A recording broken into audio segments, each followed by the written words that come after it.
La notification est arrivée juste après minuit. Un bip doux et familier, le groupe familial sur WhatsApp. J'ai failli ne pas regarder. J'étais recroquevillée sous un plaid, à moitié endormie sur le canapé, une tasse de thé tiède abandonnée sur la table basse. Mais quelque chose m'a poussée à vérifier. Un silence qui durait depuis trop longtemps. Un pressentiment auquel j'ai appris à toujours faire confiance. J'ai pris mon téléphone et je l'ai vu, un nouveau message. Le nom de ma belle-mère s'est affiché à l'écran.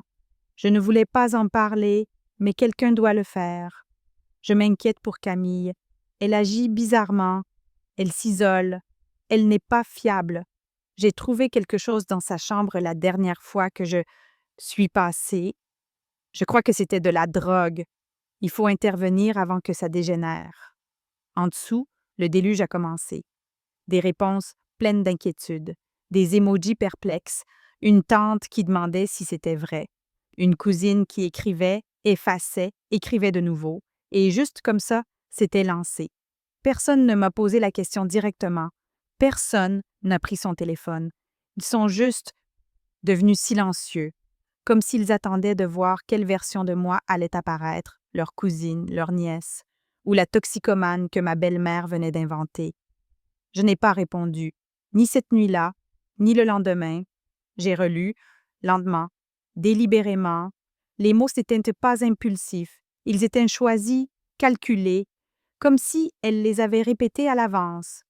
Parce qu'elle savait quel jour c'était. Elle savait que je venais d'avoir 21 ans, et elle savait ce que ça impliquait. Mon héritage n'était plus sous sa vigilance bienveillante. Il était à moi, légalement, entièrement, et cela faisait 6 ans qu'elle faisait semblant de le protéger, alors que tout ce qu'elle avait jamais vraiment voulu, c'était que le contrôlait. Alors quand ce contrôle lui a échappé, elle a changé de stratégie. Elle n'a pas crié, elle n'a rien volé, pas de la manière attendue. Elle a juste semé un mensonge et l'a laissé pousser dans l'ombre. Et le pire, ça a marché, mais seulement un temps, parce que pendant qu'ils étaient tous occupés à chuchoter, moi j'écoutais, et quand les gens sous-estiment ton silence, ils ne voient jamais la tempête que tu es en train de préparer en dessous. Avoir 21 ans n'était pas une fête, c'était un compte à rebours qui arrivait à zéro. Je n'ai pas organisé de soirée, pas de shots alignés sur un comptoir collant, pas de ballons, ni de paillettes, ni de stories Instagram avec des sourires forcés. J'ai passé la journée seule, dans un café à 2 rues de mon studio, à regarder des inconnus défiler pendant qu'une copie du testament de mon père restait pliée dans mon sac. Je l'avais lu tant de fois que les bords du papier étaient devenus mous. Les termes étaient simples. À mon 21e anniversaire, la fiducie qu'il avait laissée me revenait entièrement. Pas de co-signataire, pas de conseiller, aucun délai. Jusque-là, l'argent était resté en suspens, légalement à moi, mais géré en partenariat avec ma belle-mère, Sylvie. Elle n'était pas désignée exécutrice, juste gestionnaire financière. Un titre qui semblait rassurant sur le papier, mais lui donnait juste assez d'emprise pour tout compliquer. Sylvie était du genre à jouer sur le long terme. Elle ne s'opposait jamais frontalement. Elle ne forçait pas. Elle orientait. Quand mon père est mort, j'avais 15 ans, encore réservée, assez naïve pour croire que les bonnes intentions étaient la norme. Sylvie s'est installée dans l'appartement en moins de 6 mois, habillée d'un deuil discret et de boucles d'oreilles acérées, sans jamais hausser la voix, toujours avec des phrases comme « c'est ce que ton père aurait voulu ». Elle a rempli mon emploi du temps, soutien scolaire, psy, préparation au bac. En surface, elle était l'état était l'image parfaite de la belle-mère. Présente, soignée, imperturbable. Mais tout avait une arrière-pensée. Des compliments déguisés en avertissement. Je fais ça pour te protéger. Il faut que tu restes stable, Camille. Tu sais, les gens peuvent vite mal interpréter les choses. Elle disait ça avec un sourire. Mais plus je grandissais, plus je sentais le poids derrière ces mots. À 18 ans, l'accès au compte s'était élargi. Je pouvais le consulter, faire de petites demandes. Mais tout montant au-dessus d'un certain seuil devait encore passer par elle. Juste pour quelques années encore. disait-elle en posant une main sur mon épaule, jusqu'à ce que tu sois vraiment bien ancré, comme si j'étais un avion qu'elle devait maintenir au sol. Mais à 21 ans, la corde s'est rompue. C'était la loi. C'était la clause à laquelle mon père avait tenu, même s'il n'aurait jamais pu deviner ce que Sylvie deviendrait après sa disparition. Le jour où les fonds m'ont été transférés, je n'y ai même pas touché. Je me suis juste connectée pour confirmer ce que je savais déjà. Puis j'ai refermé le document et rangé le testament au fond de mon sac. Je m'attendais à ce que Sylvie m'appelle. Un message, un petit rappel sur la complexité des impôts ou sur la charge mentale que représente la gestion de patrimoine seul. À la place, elle s'est tue pendant 5 jours. Puis est arrivé le message sur le groupe familial. Elle n'a pas attaqué l'argent directement. Elle a visé ma crédibilité, ma réputation. Si elle ne pouvait plus contrôler le compte, elle ferait en sorte qu'on doute de ma capacité à le faire moi-même. C'était calculé, et c'était une déclaration de guerre. Sauf qu'elle ignorait que j'étais déjà prête au combat. Ça a commencé par de petites choses. Un message de ma cousine Manon laissé en vue. Un appel manqué de ma marraine, sans relance. Le Zoom hebdomadaire que mes tantes organisaient d'habitude pour échanger des recettes et des potins de famille avait été mystérieusement reporté, 2 fois. Je me suis dit qu'il ne fallait pas y prêter trop d'attention. Les gens sont occupés. La vie suit son cours. Mais j'ai toujours su faire la différence entre le chaos et l'évitement. Et là, c'était clair. De l'évitement. Franc et glacial. Sylvie n'avait pas besoin de preuves, juste de sous-entendus. Elle connaissait bien la famille, comment ils détestaient que le conflit, mais adoraient les murmures.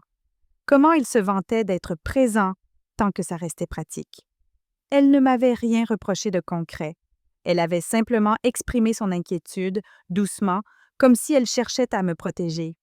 Elle m'a dit que tu étais un peu instable ces derniers temps, a fini par dire Manon au téléphone, lors d'un appel qui ressemblait plus à un interrogatoire qu'à une prise de nouvelles. Juste inquiète, tu vois? J'ai failli rire. Pas parce que c'était drôle, mais parce que c'était trop bien ficelé.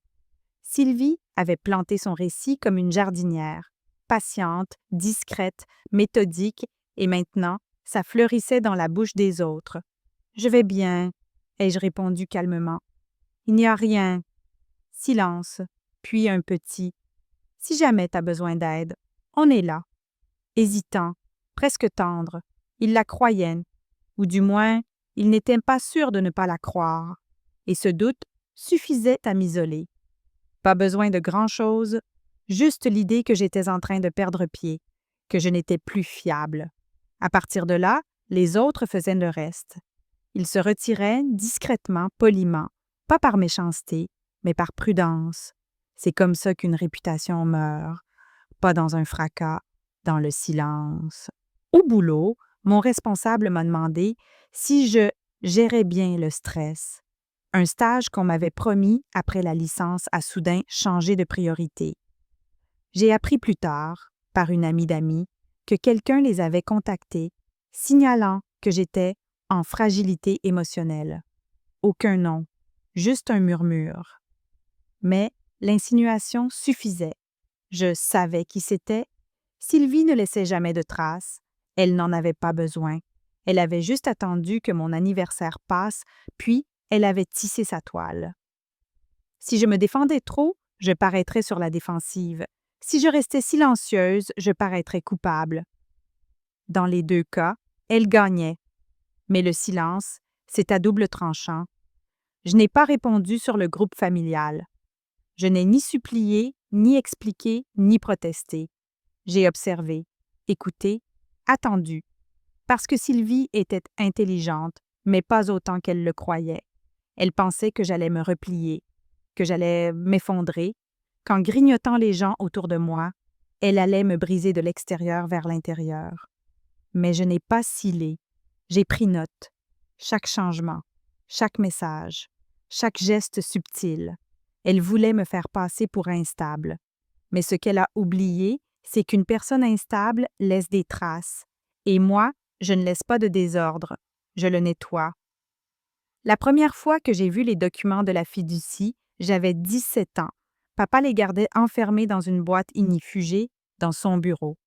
La clé était cachée sous une latte du parquet qu'il m'avait montrée une fois, dans un de ces moments étranges et silencieux qu'on partageait avant qu'il ne tombe malade. Il était déjà amaigri, déjà fatigué, mais sa voix restait calme quand il m'a dit « C'est pour toi, pour personne d'autre ». Je ne comprenais pas encore le poids de cette phrase. Maintenant, si, après sa mort, Sylvie a réagi vite. Des cartons, des rendez-vous, le deuil emballé dans des tableurs et des rappels de calendrier. Elle m'a dit de me concentrer sur les cours. Sur la fac, sur la reconstruction. Pendant ce temps-là, elle voyait des notaires, des experts comptables, des conseillers patrimoniaux. Quand j'ai posé des questions sur la fiducie, elle m'a souri comme si j'étais trop jeune pour m'en préoccuper. « Tout est sous contrôle », a-t-elle dit en replaçant une mèche derrière mon oreille, comme si j'étais encore une gamine. Mais mon père n'était pas négligent. Son testament me nommait bénéficiaire unique. La fiducie était verrouillée, protégée jusqu'à mes 21 ans. Le nom de Sylvie n'apparaissait qu'une seule fois, en tant que conseillère temporaire sans accès direct. Pas de retrait. Aucune autorisation au-delà d'un simple rôle d'accompagnement. En bref, elle n'avait aucun vrai pouvoir. Mais l'influence, c'était son domaine. Elle s'est incrustée dans chaque rendez-vous avec la banque, s'est présentée à chaque point avec le notaire. Elle appelait ça du soutien. Moi, j'appelais ça de la surveillance. Et parce que j'étais encore en deuil, encore à vif, je l'ai laissée rester proche. Trop proche. Au fil des années, elle a fait des suggestions, innocentes au début. Peut-être évite cette carte de crédit, au cas où ça nuirait à ton dossier de la fiducie. Tu devrais peut-être repousser la thérapie.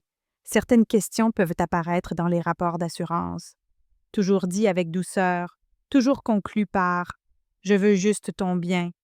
Mais ce qu'elle faisait, en réalité, c'était baliser les limites de mon autonomie, resserrer les taux tout en faisant semblant de tendre la main. Je ne l'ai pas confrontée à l'époque, j'ai juste enregistré, parce que papa m'avait appris à attendre, à écouter, à laisser les gens se trahir d'eux-mêmes si on gardait le silence assez longtemps. Alors, quand mes 21 ans sont arrivés, je savais exactement à quoi m'attendre. Sylvie n'a pas contesté la transition. Elle n'a rien dit quand la banque a confirmé que le compte n'était plus en cogestion. Elle a juste envoyé un message. « Dis-moi si tu as besoin d'un coup de main pour gérer la transition. » Poli, agréable, empoisonné, parce que 2 jours plus tard, la campagne de discrédit commençait. Elle ne pouvait pas empêcher le transfert de contrôle. Mais elle pouvait faire croire que je n'étais pas capable de l'assumer. La beauté d'un piège, c'est qu'il ne fonctionne que si la cible panique. Et moi, je ne panique pas. Je prends des notes, et dans le silence, je prépare la réponse qu'elle ne verra jamais venir. 3 jours après le message de Sylvie sur le groupe familial, j'ai essayé d'appeler ma marraine. Elle n'a pas répondu. Pas de message vocal, juste un silence abrupt qui s'éternisait. Avant, elle m'appelait 2 fois par semaine. Et là, c'était comme si je n'existais plus. C'est là que j'ai compris. Ce n'était pas juste des murmures, c'était de l'isolement, le genre qui s'installe lentement, comme le givre qui s'étend sur une vitre. On ne le sent pas venir, jusqu'à ce que tout soit glacé. J'ai envoyé un message à Manon, quelque chose de simple. « Coucou, un café cette semaine? » Aucune réponse. Même pas l'excuse habituelle sur le boulot ou les courses. Juste un écran vide à la place de notre amitié. À la fin de la semaine, 3 membres de la famille m'avaient unfollow. Sans finesse. Le genre de silence numérique qu'on utilise quand on veut que tu remarques, mais sans avoir à dire quoi que ce soit. Une agressivité passive emballée dans une distance algorithmique. Même un de mes profs m'a prise à part après le cours. Il avait un ton mesuré, comme s'il manipulait quelque chose de fragile. « Il paraît qu'il y a quelques inquiétudes », m'a-t-il dit. Je voulais juste m'assurer que tout allait bien. Inquiétude. Le mot s'est logé dans ma poitrine comme un caillou, lourd, flou, pratique. Je lui ai demandé ce qu'il voulait dire. Il n'a pas précisé. Il a souri et peut-être passé à autre chose. Mais ses yeux, eux, ne mentait pas. Quelqu'un lui avait parlé, et je savais qui. Sylvie ne m'avait pas attaqué avec des accusations. Elle n'avait pas crié ni frappé à des portes. Elle n'en avait pas besoin. Elle avait juste semé des idées. Elle connaissait les gens. Elle savait qu'ils préféraient se retirer doucement plutôt qu'affronter un malaise frontalement. Elle avait fait de moi ce malaise, le point d'interrogation, le risque, et elle les avait laissés tirer leurs propres conclusions. Cette semaine-là, j'ai perdu un client en freelance, sans avertissement, juste un mail poli disant qu'il prenait une nouvelle direction. J'avais déjà rencontré toute l'équipe. Une date de début était fixée. Rien ne collait, jusqu'à ce que je me souvienne que Sylvie connaissait un des membres du conseil via son réseau pro. C'était juste assez proche pour être crédible, juste assez flou pour être nié, aucune empreinte, juste des retombées. J'étais tentée de parler, de me défendre, d'envoyer un long message bien structuré sur le groupe pour exposer la vérité. Mais je ne l'ai pas fait, parce qu'à l'instant où on se défend face à un mensonge, on lui donne du poids. On entre dans son cadre, et je n'avais aucune intention de l'accepter. Ce que je voulais, c'était des preuves. Alors je me suis tue, pas par peur, par stratégie. J'ai commencé à collecter captures d'écran, historique d'appels, mails, dates et heures. Une chronologie de tout, chaque changement, chaque silence brutal, chaque geste qui n'avait de sens qu'une fois placé à côté du précédent. Sylvie pensait que le silence m'enterrerait. Ce qu'elle ne savait pas, c'est que je l'utilisais pour bâtir quelque chose. Une fondation, un dossier, un règlement de compte. Et quand ce serait prêt, je n'aurais pas besoin de me défendre. J'aurais juste besoin d'un instant. Pour tout révéler, tout a commencé par un classeur, pas numérique, physique, noir, sobre, à la finition mat. Le genre utilisé pour les entretiens d'embauche ou les dossiers juridiques. Je l'ai étiqueté en lettres capitales discrètes. Activité fiduciaire, confidentielle. À l'intérieur, j'ai glissé une seule feuille, puis une autre. La pile n'a pas tardé à grossir. Relevé bancaire. Capture d'écran de solde de compte. Confirmation par mail du gestionnaire de la fiducie attestant du transfert officiel. Daté, horodaté, incontestable. Puis sont arrivés les messages. Sylvie n'avait jamais été imprudente. Elle était trop méticuleuse pour ça. Mais même les gens prudents laissent des traces, surtout quand ils pensent que personne ne les observe. J'ai relu nos échanges, toutes ces petites suggestions glissées dans les semaines précédant mon anniversaire. Les moyens subtils qu'elle utilisait pour garder sa main sur les rênes. Je peux continuer à t'aider à gérer tes finances si tu veux. Tu sais, j'ai parlé avec quelqu'un du cabinet de succession cette semaine. Dis-moi si tu veux que je te mette en contact. Pris isolément, chaque message semblait anodin. Mais, avec le bon contexte, tout s'éclaire. Quand on sait ce qu'on cherche, le sens devient limpide. Elle ne se retirait pas. Elle tournait autour. J'ai commencé à recouper les noms, historiques d'appel. L'avocat de Sylvie, sa conseillère financière, même sa partenaire de tennis, celle qui, mine de rien, m'avait glissé au brunch. Ça doit être compliqué, un tel héritage si jeune. Je ne lui avais rien dit. Sylvie, si. Et puis, il y a eu les références médicales. La partie à laquelle je ne m'attendais pas. J'ai demandé une copie de mon propre dossier de sécurité sociale, une procédure longue et administrative, mais nécessaire. 2 mois plus tôt, Sylvie avait tenté de se désigner comme contact d'urgence. Je ne l'avais jamais validé, aucun formulaire signé par moi. Juste son nom, tapé dans le champ prévu à cet effet, repéré et supprimé plus tard. Mais elle avait essayé, et ça suffisait. Le classeur s'est rempli plus vite que prévu. J'ai ajouté des intercalaires, étiquetés, financier, social, juridique, personnel, chacun contenait des fiches d'un tableau plus large. Elle ne cherchait pas seulement à me discréditer, elle construisait un dossier, ou du moins l'illusion d'un dossier. La rumeur sur la drogue, ce n'était pas une erreur, c'était une fondation. Parce que si elle parvenait à me présenter comme instable, émotionnellement fragile, inapte à gérer mon patrimoine, elle pouvait faire croire que je n'étais pas en mesure de m'occuper de la fiducie et peut-être, juste peut-être, se repositionner, pas légalement, mais socialement, par influence, suggestion, pression. J'ai refermé le classeur et l'ai rangé dans le tiroir de mon bureau. Puis, j'ai ouvert un nouveau document sur mon ordinateur, une chronologie, parce que documenter, ce n'est pas seulement se défendre, c'est une stratégie. Sylvie pensait agir dans l'ombre, mais moi, je laissais la lumière allumée et quand je serais prête, j'étalerais tout, pas avec colère, pas avec panique, avec méthode, parce que la vérité n'a pas besoin de crier. Elle a juste besoin d'être indéniable. Je l'ai trouvée grâce à une recommandation. Une ancienne cliente, quelqu'un pour qui j'avais fait du design à l'époque où je travaillais en freelance, m'avait parlé un jour d'un détective privé qu'elle avait engagé pendant son divorce. C'était au détour d'un café, alors qu'elle déversait sa frustration sur les biens cachés et la vérité sous les politesses. À l'époque, ça m'avait semblé théâtral. Aujourd'hui, ça sonnait utile. Je n'ai pas demandé de détails, juste un nom. L'homme qu'elle m'a conseillé travaillait dans un petit bureau au-dessus d'une boutique de serrurerie. Pas de plaque sur la porte, juste un panneau de verre dépoli et cette odeur persistante de café qui traînait dans le couloir. Il s'est présenté simplement Colin, pas de nom de famille.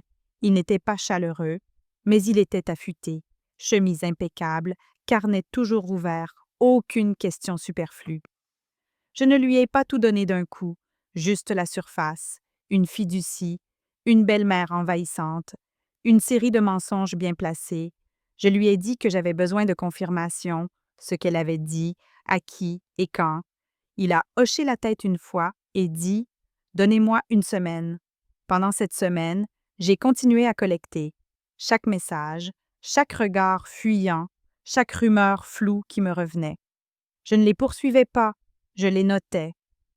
Puis, 5 jours plus tard, Colin m'a appelé. Il n'a pas dit grand-chose au téléphone. Juste, il va falloir venir voir ça. Quand je suis arrivée, il m'a tendu un classeur fin, couverture crème, agrafé dans le coin. À l'intérieur, 3 rapports brefs. Le premier était un compte-rendu de rendez-vous, Sylvie et un notaire local, 3 jours après mon anniversaire. Le notaire ne faisait pas partie de l'équipe originelle de la fiducie.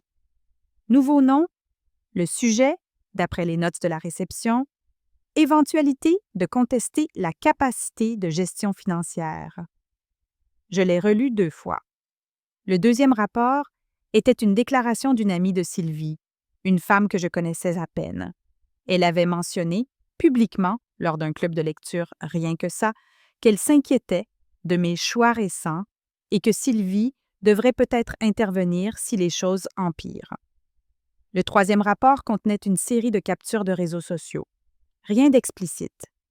Juste des commentaires, des likes, des publications vagues, mais toutes dans le même registre. Doute, inquiétude, préoccupation. Les graines plantées par Sylvie, maintenant fleuries en murmures soignés et faciles à digérer. Colin s'est adossé à son fauteuil, les yeux calmes. « Vous avez un schéma », a-t-il dit. Rien d'illégal, pas encore, mais intentionnel, sans aucun doute. J'ai refermé le dossier et l'ai glissé dans mon sac, à côté de celui que j'avais déjà commencé. Nous nous sommes serré la main. Il n'a pas offert de phrase toute faite. Il a juste dit « Les gens comme elle comptent sur le fait que personne ne regarde ». Il s'est trompé sur un point, je ne faisais pas que regarder, je me préparais. Et maintenant, je n'étais plus la seule à voir clairement ce qu'elle construisait. Elle pensait que j'étais isolée. Mais je n'étais plus seule, et la prochaine fois qu'elle essaiera de resserrer les taux, elle découvrira que la corde est déjà nouée, autour de son propre cou. Sylvie ne haussait jamais la voix. Pas une seule fois. Même lorsqu'elle était en colère, même quand je résistais, son ton restait posé. C'était là une part de son pouvoir, sa capacité à envelopper le contrôle dans un calme trompeur. Elle croyait que les apparences comptaient plus que la vérité, que si la surface restait lisse, personne ne chercherait à voir ce qu'il y avait en dessous. J'ai grandi en apprenant à lire l'atmosphère d'une pièce, à sentir la température de ses humeurs, à suivre des règles jamais formulées, mais toujours appliquées. Sylvie ne frappait pas, elle retenait. L'affection, l'attention, l'accès. Si je remettais quelque chose en question, elle m'écartait. Pas frontalement, juste un changement de ton, un dîner glacial, une course annulée. Le message était clair.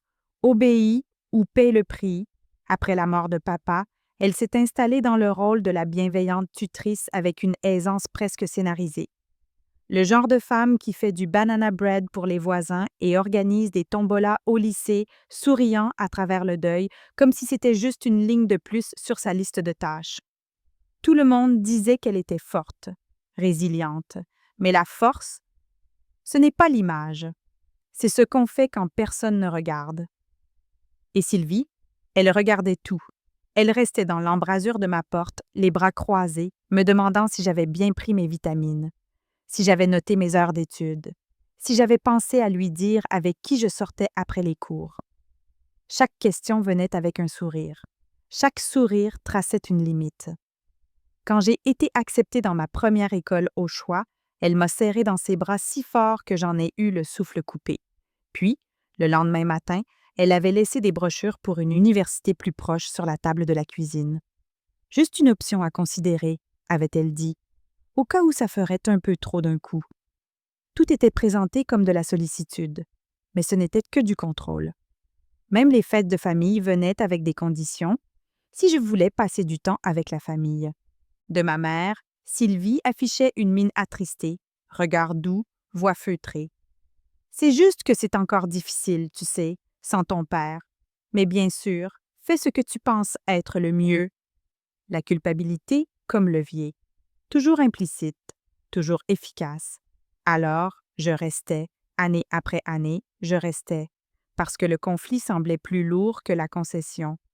Et elle le savait, elle comptait là-dessus. Ce n'est qu'à la fac, lors de quelques séances de thérapie, discrètes, brèves, que j'ai commencé à mettre des mots sur ce que j'avais vécu. Ce n'était pas de l'attention, c'était de la surveillance, pas de la protection, de la possession. La fiducie n'était pas qu'un patrimoine, c'était le dernier lien, le dernier fil qu'elle pouvait tirer, et quand elle l'a perdu, elle a saisi l'unique arme qu'il lui restait, ma réputation. Je le vois clairement maintenant. Tout, la manière dont elle réécrivait chaque chapitre en temps réel, se peignant comme l'héroïne, la martyre, la belle-mère incomprise qui avait fait de son mieux. Mais moi, je me souviens des détails, de la façon dont elle archivait mes défauts, de la façon dont elle déguisait le contrôle en sollicitude, et maintenant, de la façon dont elle essaie d'effacer mon autonomie en me présentant comme détruite. Mais je ne suis pas détruite. Je documente. Et bientôt, tout le monde le fera aussi. Je ne suis pas allée chez un avocat. Pas encore. À la place, je me suis arrêtée à la quincaillerie de la rue des Quatre-Vents, celle avec les lattes grinçantes et les panneaux écrits à la main, et j'ai traversé jusqu'au fond, là où se trouvait autrefois le stand de serrurerie. C'est là que j'ai trouvé Reuben. Il travaillait avec mon père, un vieil ami, avocat spécialisé en succession, devenu consultant. Il avait pris sa retraite 5 ans plus tôt, mais gardait encore un petit bureau informel à l'arrière, plus par habitude que par nécessité. Il disait que ça lui gardait l'esprit vif, que le monde ne cessait pas d'avoir besoin d'ordre, simplement parce qu'il ne facturait plus ses heures. Quand je suis entrée, il a levé les yeux de ses mots croisés et a dit « Camille Durand, je ne t'avais pas revue depuis que tu étais haute comme 3 pommes et que tu récitais que les conseils fiscaux de ton père. » J'ai souri, me suis assise et j'ai sorti le classeur. Pas le complet. Une version allégée, quelques documents triés, quelques pages imprimées du rapport du détective et un résumé que j'avais rédigé moi-même. Je l'ai posé sur la table, sans un mot. Il ne l'a pas touché tout de suite. Buite. Il m'a simplement regardé avec ce genre de silence qui te fait comprendre qu'il est déjà en train de tout lire, sans tourner une page. Puis, il l'a ouvert. Il a pris son temps. Lorsqu'il a terminé, il s'est adossé à sa chaise, les mains croisées sur le ventre. « Elle n'est pas idiote, a-t-il dit, enfin. Mais elle fait une erreur. J'ai attendu. Elle croit que le silence signifie faiblesse et elle parie que tu n'iras pas plus loin. J'ai hoché la tête. Je devrais? Il n'a pas répondu tout de suite. Il a juste tapoté le bord du dossier avec un doigt épais. Tu as de la documentation propre, chronologique, cohérente. Si ça allait devant un juge, tu aurais 3 longueurs d'avance. Mais ce n'est pas vraiment ce que tu me demandes si... Non? Tu me demandes quand? J'ai hoché la tête de nouveau. Ruben a ouvert un tiroir, en a sorti un vieux bloc-notes à spirale jaune et a commencé à noter des noms. Si elle parle à des notaires spécialisés en succession, c'est qu'elle explore le même terrain que toi. Elle cherche une faille. Mais si elle est maligne, et elle l'est, elle ne fera rien d'officiel tant qu'elle n'est pas certaine de gagner. Il m'a regardé alors, direct, sans détour. Donc tu ne lui laisses pas l'occasion, tu ne la préviens pas, tu ne discutes pas, tu collectes, tu archives, et ensuite, tu frappes une seule fois, net et au grand jour. J'ai inspiré par le nez. Quand? Il a souri, à peine. Quand le mensonge sera entièrement formé, quand elle pensera être intouchable. J'ai refermé le classeur et me suis levée. Il n'a pas tenté de me prendre dans ses bras, il a juste hoché la tête brièvement. Ton père serait fier, a-t-il dit. Pas parce que tu te défends, parce que tu as attendu. Dehors, le ciel changeait.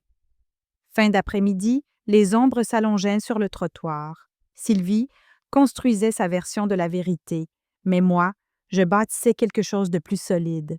Et maintenant, je savais exactement quand abattre mes cartes, pas morceau par morceau, pas avec colère, d'un seul coup. Il y a un rythme dans la revanche quand elle est bien menée. Ce n'est pas bruyant, ce n'est pas brutal. Ça se déploie lentement, méthodique, précis, impossible à arrêter.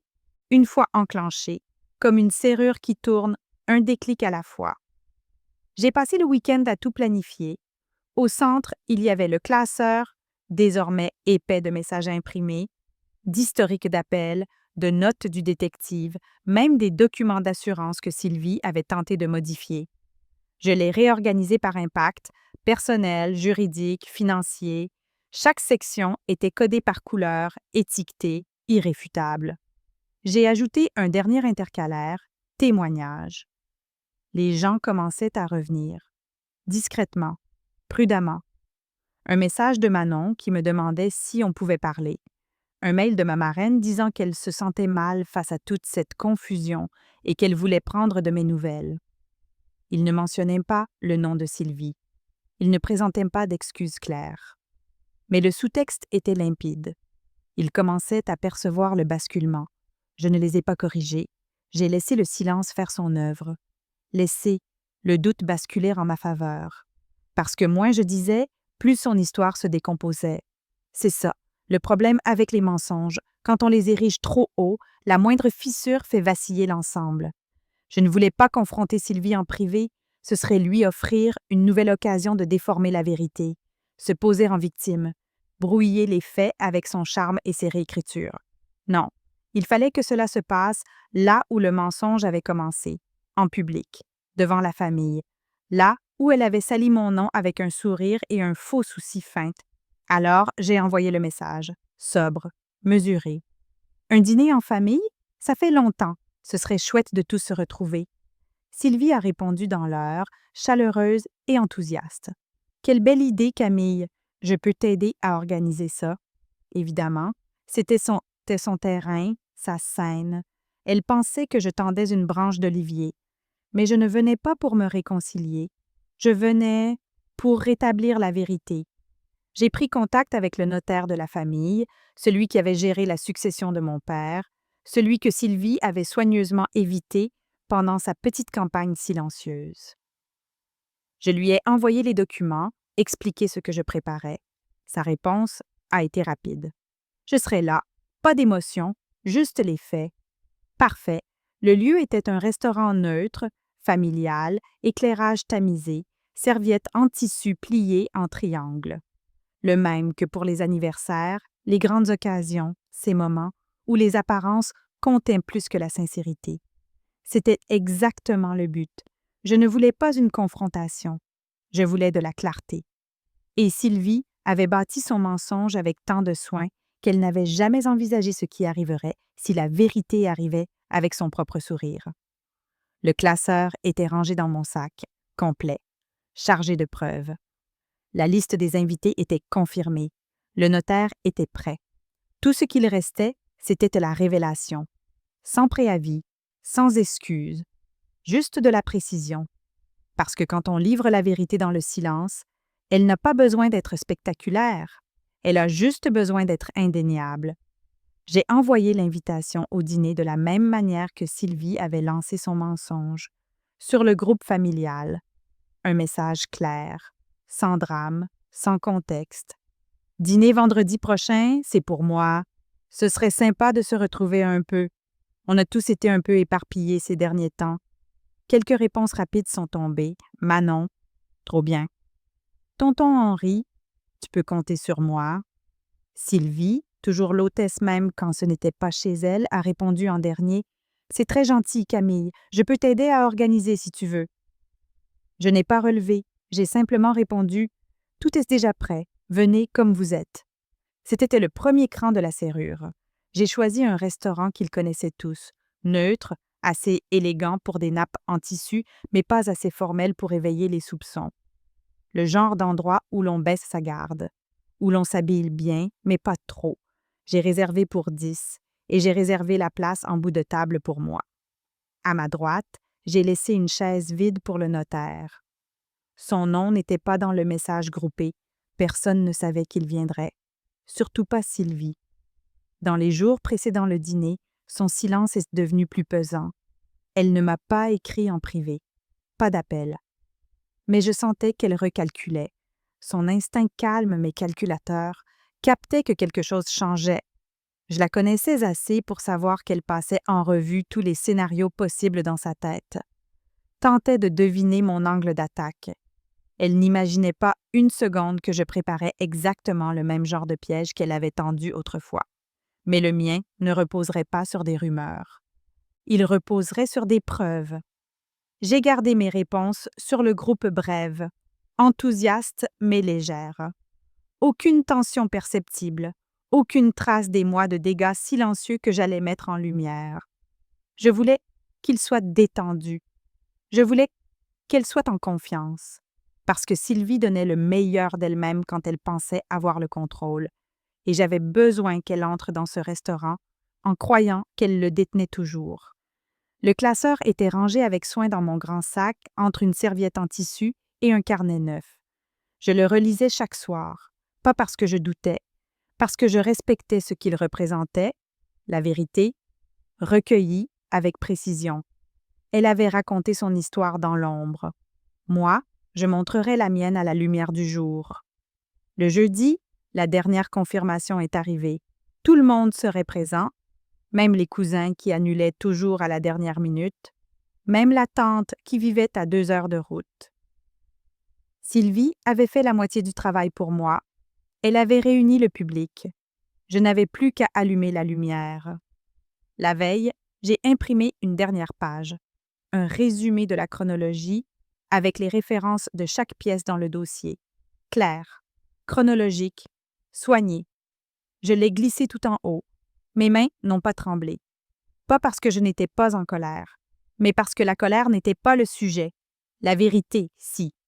Et demain soir, elle la verrait exposée, page après page, sans accusation, sans éclat, juste avec ordre. Le matin du dîner était immobile. Aucun appel, aucun message, juste du silence.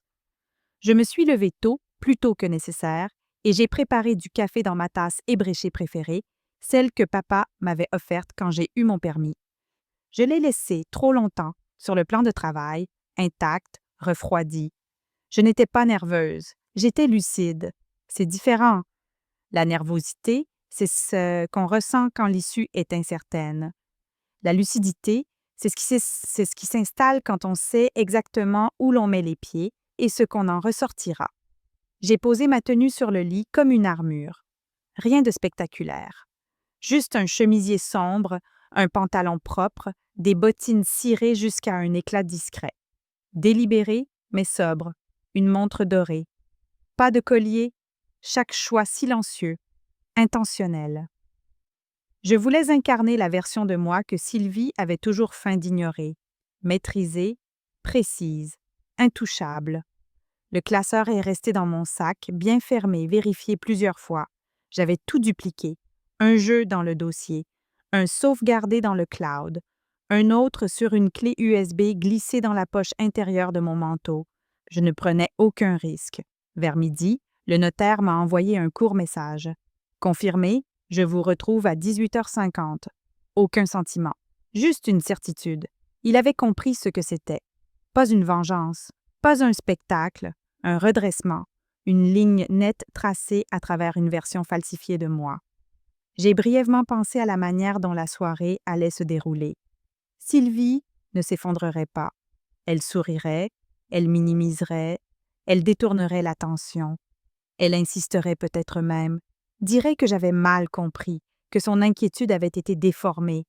Mais elle ne s'attendait pas à voir le notaire, et elle ne s'attendait pas au papier. C'était son angle mort. Elle avait sous-estimé ce que le silence peut construire. Elle pensait que j'étais encore l'ado qui contournait les conflits, qui absorbait l'attention en souriant poliment, quoi qu'on lui dise. Mais cette version de moi n'avait pas survécu à Sylvie, celle qui allait se présenter ce soir. Elle n'avait pas besoin de crier. Elle avait des preuves. À 16 heures, j'ai bouclé mon sac, inspecté mon manteau à la recherche de peluches, passé un rouleau anti-peluche par réflexe. Chaque geste était un rituel de clarté. Je n'ai pas pensé au pardon, je n'ai pas pensé aux conséquences. J'ai seulement pensé à la vérité et à la facilité avec laquelle elle découpe la fiction lorsqu'on la présente sans fioriture. Le trajet jusqu'au restaurant a été sans histoire. Circulation fluide. Un feu rouge à la rue du 11 novembre. Cette banalité qui vous rappelle comme tout peut sembler normal, vu de l'extérieur. Dedans, tout changeait. Le parking était à moitié plein quand je suis arrivée. Je suis restée quelques instants dans la voiture avant de sortir, observant un cousin qui saluait l'autre. Normal, familier. Ils n'avaient aucune idée de ce qui allait tomber au centre de leur table. C'était le but. Je ne voulais pas qu'ils le voient venir. Je voulais juste qu'ils le voient clairement. Parce qu'après ce soir, plus personne ne remettrait jamais en question qui j'étais. Et surtout, ils verraient enfin qui elle était vraiment, l'hôtesse. Ma conduite jusqu'à la table du fond, longue, vernie, éclairée d'en haut par des suspensions ambrées, tamisées. Le genre de lumière qui rend les gens plus chaleureux qu'ils ne le sont vraiment. J'ai choisi la chaise tout au bout, dos au mur, regard tourné vers l'entrée. Le classeur est resté dans mon sac, fermé, son dos aligné contre ma jambe. Je n'y ai pas touché. Pas encore. La famille est arrivée par petits groupes. Rire, accolade, ce script familier des retrouvailles. Sylvie est entrée la dernière, comme prévu, enveloppée de confiance et d'un tissu fluide. Elle marchait comme si elle avait déjà gagné. Camille, a-t-elle dit, en se penchant pour m'embrasser, un geste qui n'a pas effleuré ma peau. Quelle belle idée, vraiment. J'ai souri. Ravie que tu sois là. Nous nous sommes tous installés. Le serveur est venu, les menus ont été ouverts puis refermés dans un murmure d'hésitation. On a servi l'eau, le pain a circulé. En face de moi, Sylvie jouait son rôle à la perfection. Elle posait des questions sur les études, faisait des compliments, esquivait les louanges, avec une humilité bien rodée. Tout le monde se détendait. C'était sa force, désarmée, sans se faire remarquer. Elle n'avait pas vu l'homme qui était entré juste après elle, le notaire. Il s'est assis à ma droite avec un simple signe de tête, à décliner le menu, les mains posées, calme. Pas un membre de la famille, et sans prétendre l'être. Le regard de Sylvie s'est brièvement posé sur lui, puis détourné. Aucun signe de reconnaissance. Parfait. Le dîner s'est poursuivi dans une harmonie factice. Bavardage, souvenirs partagés, petits rires. L'illusion de proximité retombant doucement sur la table, comme la nappe blanche qui la recouvrait. À mi-chemin des entrées, Sylvie s'est tournée vers moi. « C'est vraiment bon de nous voir tous réunis », a-t-elle dit. « On a tous traversé tant de choses, dernièrement. » Son ton était doux, sincère, en apparence. Elle aurait pu tromper n'importe qui n'écoutait pas attentivement. J'ai pris une gorgée d'eau, lentement, puis, sans effet de manche, j'ai glissé la main dans mon sac et posé le classeur sur la table. Le bruit n'a pas été fort, mais il a tout coupé. Le sourire de Sylvie s'est figé aux commissures. « Qu'est-ce que c'est ?» a-t-elle demandé, essayant encore de garder sa voix fluide. J'ai soutenu son regard. « Quelque chose que j'aimerais qu'on regarde ensemble, puisqu'on est tous là. » J'ai ouvert le classeur. La première page était le résumé. Une chronologie, faits datés, référencés, puis les relevés, les messages, le rapport du détective privé, la déclaration du notaire de la succession. Le silence est tombé sur la table. Un à un, les gestes se sont arrêtés. Les verres ont cessé de bouger, les chaises ont grincé. Sylvie s'est penchée lentement, parcourant la première page du regard. Ses doigts se sont crispés. « C'est censé être quoi, ça ?» a-t-elle dit, sans me regarder. Le notaire a répondu à ma place d'une voix posée. « Documentation concernant des actions récentes entreprises par Mme Sylvie Renaud pour discréditer la bénéficiaire de la fiducie. » Il n'a pas élevé la voix. Il n'en avait pas besoin. Les réactions n'étaient pas bruyantes, mais elles étaient bien réelles. Quelqu'un a murmuré « Attends quoi ?» Les yeux de Sylvie allaient de lui à moi. « Camille, je ne sais pas ce que tu crois prouver avec ça. » « Je le prouve, tout. Aucune émotion, juste les faits. » Son visage s'est durci, à peine, et pour la première fois depuis le début de tout ça, elle n'avait rien à dire. Le classeur restait ouvert, comme une pièce à conviction dans une salle d'audience. Plus personne ne touchait au pain. L'atmosphère autour de la table avait changé, immobile, presque solennelle. Le seul bruit, c'était celui des feuilles tournées, doucement, lentement, comme les pages d'une confession. Manon fut la première à lire à voix haute. Rendez-vous avec un notaire. Demande de consultation concernant une intervention financière, dit-elle, la voix basse. Puis le silence. Ses yeux parcoururent la ligne suivante. Je vis ses lèvres se pincer en un trait fin. En face, Sylvie restait parfaitement immobile. Elle ne protestait pas. Pas encore. Elle calculait, c'était son réflexe, toujours repérer la faille, rediriger le récit, reprendre la main. Mais cette fois-ci, l'histoire était déjà écrite. Les documents ne laissaient aucune place à l'interprétation. Chaque onglet se déployait dans l'ordre. Horodatage numérique, capture d'écran de message, une lettre signée du gestionnaire de la fiducie confirmant mes pleins droits depuis mes 21 ans. Puis venait le rapport du détective privé avec nom de témoin et date. Tout ce qui avait été chuchoté se retrouvait maintenant à découvert. « C'est sérieux », dit tonton Henri, sa fourchette figée sur son assiette. Sylvie finit par parler. Sa voix était calme. Elle portait encore ce mince vernis d'inquiétude feinte. « Camille, si tu étais confuse au sujet de mon rôle, tu aurais pu venir m'en parler. Pas besoin de tout ça. On a tous été sous pression. Les émotions peuvent brouiller les choses. » Voilà, le pivot. Elle ne niait pas, elle recadrait. Elle insinuait que j'avais mal interprété, que les faits n'étaient pas des faits, juste des sentiments. Je n'ai pas scellé.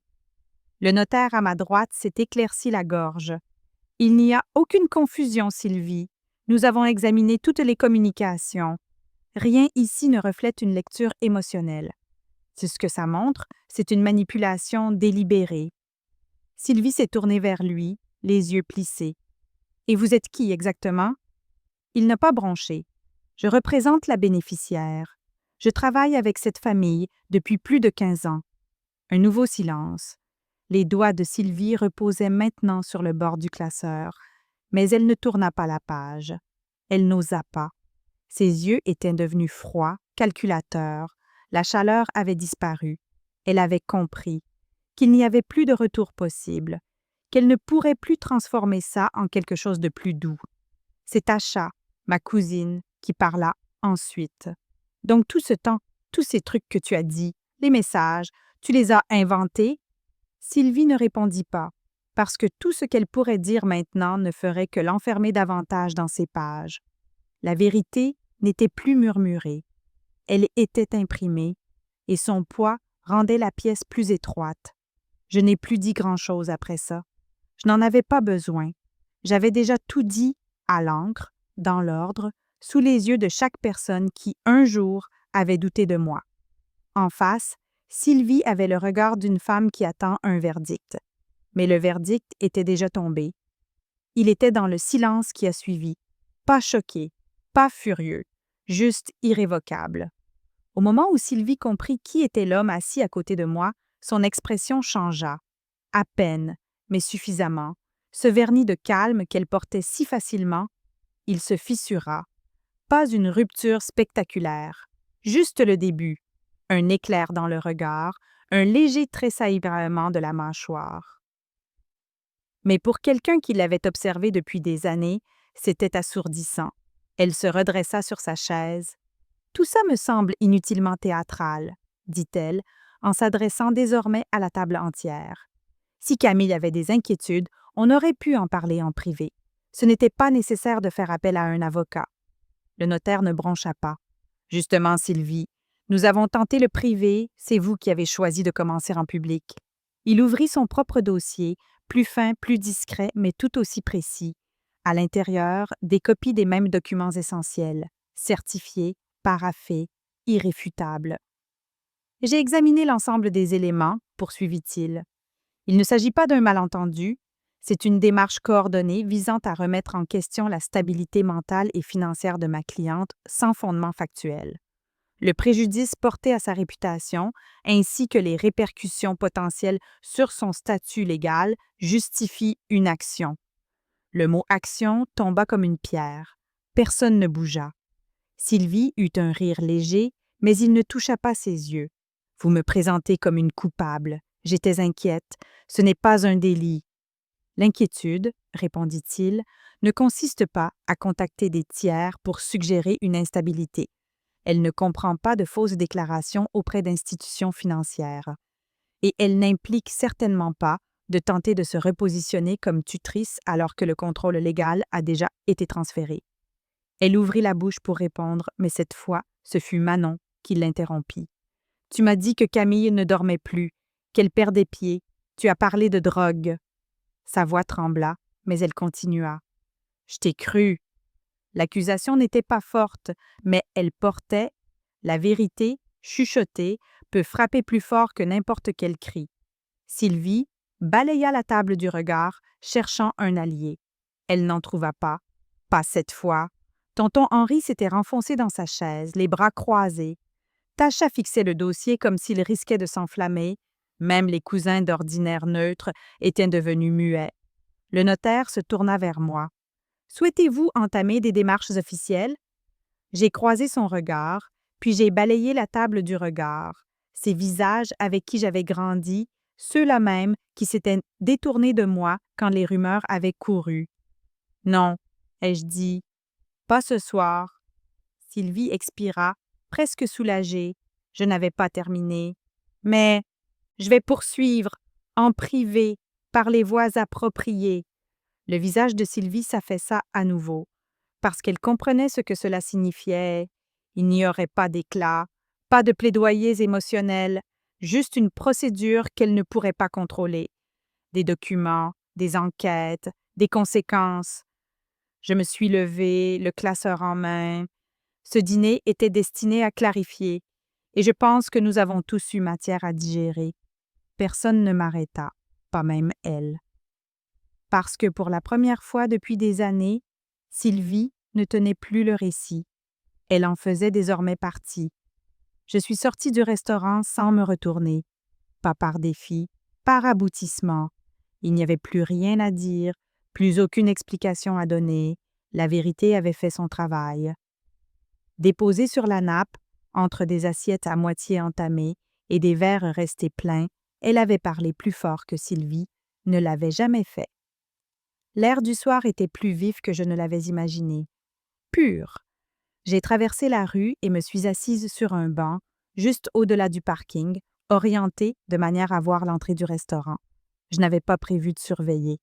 Mais quand on a attendu aussi longtemps que moi, on veut être là pour le moment exact où tout bascule. Par la fenêtre, je l'ai vue encore assise, le classeur refermé devant elle, comme une relique dont elle ne savait que faire. Personne ne se penchait vers elle, personne ne la consolait. Elle était entourée, mais seule. Elle avait bâti son pouvoir sur l'illusion, être la voix de la raison, la main stable, la femme qui savait toujours ce qu'il fallait faire. Maintenant, elle n'était plus qu'une femme prise la main dans le sac. Tonton Henri s'est levé le premier. Il n'a pas dit au revoir. Il a pris son manteau et est parti. Les autres ont suivi par petits groupes, en silence, murmurant, les regards fuyants. Sylvie est restée figée, les mains croisées, la bouche serrée. Elle n'a pas pleuré. Elle ne l'aurait pas fait. Ce n'est pas son genre. Sa fierté ne le permettrait pas. Mais son emprise était brisée. Et c'était suffisant. Je suis restée sur le banc jusqu'à ce que les lumières du restaurant baissent et qu'elle sorte enfin, le pas rapide, la tête baissée, le téléphone serré contre elle comme un bouclier. Elle n'a pas regardé autour. Elle ne m'a pas vue, ou peut-être que si, mais elle n'a pas pu m'affronter. Dans tous les cas, je n'ai pas bougé. Je l'ai regardée disparaître dans la nuit, de la même manière qu'elle avait tenté de me faire disparaître, silencieusement, méthodiquement, sans spectacle. De retour chez moi, j'ai posé le classeur sur la table et sorti le dernier document, un compte-rendu de la soirée, rédigé en termes neutres, prêt à être joint au reste. Je l'ai signé, scanné, classé. La procédure était lancée, la banque suivrait. Les gestionnaires de la fiducie seraient informés. Et si Sylvie tentait de se justifier, elle découvrirait qu'il n'y avait plus d'oreilles pour l'écouter. Le retentissement n'avait pas besoin d'éclat. Il avait besoin de faits. Au fil des jours suivants, j'ai reçu un flux lent de messages, des excuses, des clarifications, des aveux discrets disant qu'il aurait dû poser des questions, aurait dû vérifier, aurait dû s'inquiéter. Je n'ai répondu qu'à très peu, pas par rancune, par lucidité. Je n'avais pas besoin qu'il réécrive ce qui s'était passé. Je voulais seulement qu'il s'en souvienne. La voix de Sylvie avait autrefois rempli chaque pièce où je mettais les pièces. Maintenant, elle résonnait à vide. Elle croyait que le silence était ma faiblesse. Mais le silence, manié avec la vérité, devient un scalpel. Il tranche net et ne laisse aucune place au déni. La réhabilitation ne ressemble pas à la fin d'un film. Pas de bande-son triomphante, pas d'applaudissements, juste du silence. Une forme d'apaisement qui s'installe dans la poitrine comme quelque chose qu'on a mérité. Dans les jours qui ont suivi le dîner, j'ai repris ma routine. Café au même comptoir de coin, balade dans le parc près de chez moi, mail traité, travail accompli, course faite avec un sac réutilisable et une liste griffonnée au dos d'une enveloppe. Mais quelque chose avait changé, pas dans le monde, en moi. La tension qui vivait sous ma peau, ce scan permanent des regards, cette peur du jugement des autres avait disparu, consommée non pas par la colère, mais par la preuve. La vérité avait atterri. Et elle était restée. Je n'ai pas eu de nouvelles de Sylvie, pas directement. Mais je n'en avais pas besoin. Son silence en disait bien plus que n'importe quel message. Ce genre de silence qui suit l'exposition, pas celui, maîtrisé, qu'elle utilisait avant, celui, creux, qui suit les conséquences. Je savais qu'elle tentait de se réorganiser, de récupérer, sans, doute en train de concocter de nouveaux récits dans des recoins plus calmes, testant leur effet pour susciter un peu de pitié. Mais cela n'avait plus d'importance. Le mal était fait. Pas sur moi, sur la version d'elle-même qu'elle avait passé des années à façonner, et aucune réécriture ne pourrait effacer ce qui avait été lu à voix haute par ceux qu'elle avait autrefois convaincus. J'ai reçu une carte manuscrite de ma marraine, pas d'excuses théâtrales, juste une phrase simple. Je vois maintenant, je suis désolée d'avoir mis autant de temps. C'était suffisant. Je n'avais pas besoin d'une armée derrière moi, juste de l'espace pour tenir dans la vérité, sans entrave. Le fonds de fiducie était sécurisé, plus questionné. L'administrateur m'a envoyé une confirmation précisant qu'aucun contact tiers ne serait désormais autorisé sans mon accord écrit. Le nom de Sylvie avait été retiré de toute correspondance. Définitivement. J'ai imprimé le mail et l'ai ajouté à la dernière section du classeur. La clôture n'est pas toujours spectaculaire. Parfois, elle prend la forme d'une pile bien rangée de feuilles. Parfois, elle ne fait aucun bruit. Cette semaine-là, j'ai pensé à mon père, à la manière dont il avait insisté pour que la fiducie reste verrouillée jusqu'à mes 21 ans. Il avait sans doute pressenti quelque chose, même à l'époque. Avant que Sylvie ne montre les crocs, il m'a laissé une protection. Et je l'ai honorée, sans panique, sans cri, avec des preuves, de la retenue et le bon moment. Il y a une forme de pouvoir dans ce genre de silence, celui qui ne réclame pas l'attention, mais l'impose quand c'est nécessaire. Sylvie m'avait dit un jour que j'étais trop douce, trop discrète, trop hésitante. Mais ce n'était pas de l'hésitation, c'était de l'observation, et elle a confondu ma patience avec de la passivité. Aujourd'hui, elle sait mieux, tout le monde le sait, parce que quand la tempête s'est passée, je ne me suis pas effondrée. J'étais toujours là, pas plus bruyante, juste plus claire. J'ai refermé le classeur pour la dernière fois un dimanche après-midi, sans cérémonie, sans témoin. Juste la lumière du soleil filtrant à travers les stores et le bourdonnement lointain de la circulation derrière ma fenêtre. Le classeur ne me semblait plus lourd. Il semblait résolu. Je l'ai glissé dans une grande enveloppe, l'ai étiqueté avec une date et 2 mots, dossier clos. Puis je l'ai rangé au fond de mon classeur, derrière de vieux baux et des relevés de mutuelles. Pas caché, juste terminé. Il n'avait plus sa place dans le présent. Mon bureau, autrefois encombré de chronologie et de notes, était désormais clair. Une pile de carnets vierges avait pris leur place, des pages encore intactes, prêtes à accueillir autre chose, quelque chose de neuf, d'indépendant de toute défense ou justification. Ce soir-là, je suis sortie marcher, sans but, juste le mouvement, celui qui permet de sentir sa place dans le monde sans avoir à la prouver. La ville vibrait doucement, comme elle sait le faire en début de soirée. Des chiens tiraient sur leurs laisses, des rires s'échappaient des terrasses. Un enfant a filé devant moi à vélo, ses rubans flottant derrière lui comme des drapeaux. Personne ne me regardait comme si j'avais quelque chose à expliquer. C'était nouveau, c'était la paix. De retour chez moi, j'ai préparé du thé et me suis installée sur le balcon au moment où le jour s'effaçait. Le ciel se teintait de nuances profondes, les nuages peints longs et doux. J'ai enroulé une couverture autour de mes épaules et regardé le jour décliner. J'ai pensé à Sylvie, pas avec colère, même pas avec tristesse, juste avec distance. Elle n'occupait plus d'espace dans ma poitrine. Elle ne dictait plus la façon dont j'entrais dans une pièce. Peu importaient les histoires qu'elle racontait encore. Elle ne tiendrait plus. Pas après que tout ait été consigné, vérifié et dit à voix haute devant ceux qu'elle avait autrefois su manipuler. Je n'ai pas gagné par le bruit, j'ai gagné par la clarté. Et ça, c'est une fin que personne ne peut réécrire. Les alertes arrivent toujours. Mail, notifications bancaires, rappel de changement de mot de passe. Chacune est un doux rappel que mon monde m'appartient désormais. À moi seule, plus de mains cachées, plus de faux protecteurs. Je les garde activés, pas parce que je m'attends au danger, mais parce que la vigilance n'est plus de la peur, c'est du pouvoir.